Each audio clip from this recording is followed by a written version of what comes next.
Okay, we're going to begin to interview. Today, I'm talking with Andrew Tatarsky. He is somebody who is one of the leading experts in harm reduction psychotherapy. He's the author of a book called Harm Reduction Psychotherapy, New Treatments for Drug and Alcohol. He's a founder for the Center for Optimal Living, which is both a training program and a facility for treatment.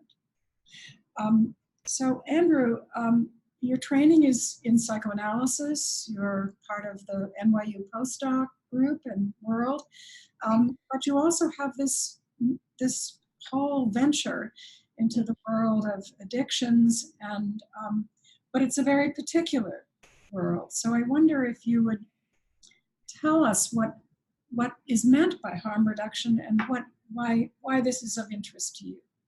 Okay. Well, historically and still to a great extent today, the addictions field has been dominated by an abstinence-only approach to treating addiction. And that abstinence-only approach has been riding on or informed by what I've come to think of as a kind of anti-meaning disease model. And it's the sort of dominant narrative about addiction and recovery has been informed by this anti-meaning disease model.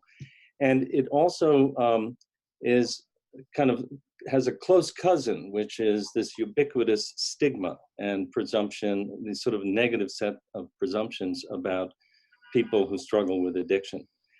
And when you say anti-meaning, that seems a very important point you're making. Mm-hmm. Say a little more about that. Sure. Well, there's just a very interesting history that gave rise to the introduction of the disease model in the middle of the 20th century. And you know, prior to that, the dominant ideas about addiction were that addiction was related to a moral failing. So, and, you know, that gave rise to, tremendous stigma, tendencies to punish people with addictive issues. So in that context, the disease model seemed like a progressive step. That is that addicted people are not bad people, they're sick people, and therefore they deserve treatment. However, the disease model tends to reify this addictive process and presume that it has a primarily biological basis, and that this so-called disease is kind of decontextualized, that is, that it exists in a kind of isolation within the individual. The problem with that is that it has given rise to approaches to treatment that have been an abysmal failure. And alongside of that, a dominant emphasis in our culture on criminal justice and punitive approaches to addiction.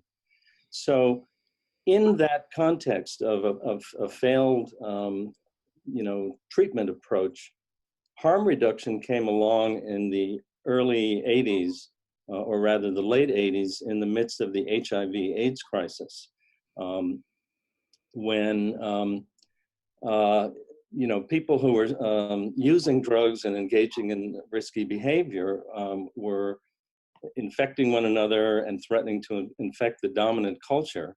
And so the HIV/AIDS crisis shifted the emphasis from we need to get these people to stop engaging in these behaviors to we need to see what we can do to reduce the potential harms, that is HIV infection and other harms associated with drug use. So the crisis really opened the door to a harm reduction approach, which just quite simply is a framework that says we can do all sorts of things to help people reduce the risks associated with active drug use without requiring that they stop. So I'm just interested that it's connected to a sort of crisis of huge proportions, and that it's about not about sort of morality or about disease, but in fact, you want to introduce meaning.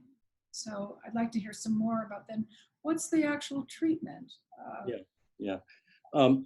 So if the HIV/AIDS crisis introduced or opened the door to harm reduction approaches that really emphasize public health, that is reducing disease transmission, more recently, in the midst of our current addiction and overdose crisis, that has really shaken people out of their allegiance to an anti-meaning disease model that requires abstinence and opening up to new possible ways of helping.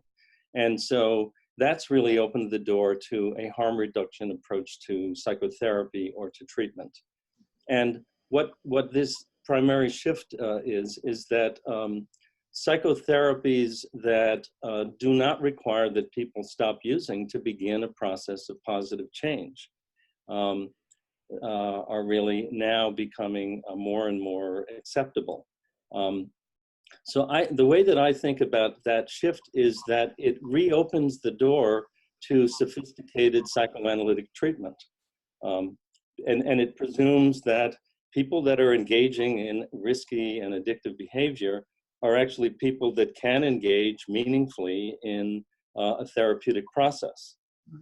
So the pragmatic shift from, an ideology of abstinence and disease to we can help people begin a process of positive change because they're active agents and can work collaboratively, kind of reopens the door to psychotherapy and the notion that people are actually engaging in risky behavior for multiple meanings, personal and social meanings.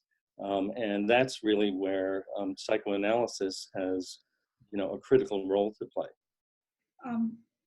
I'm going to thank you for a hugely fast run through this really fascinating process. And I think it's for our e-journal where we're talking about addictions, and it'll be interesting to have this discourse in other things from other parts of the world, because I think this is for other communities a new phenomenon. So thank you very, very much for talking to us.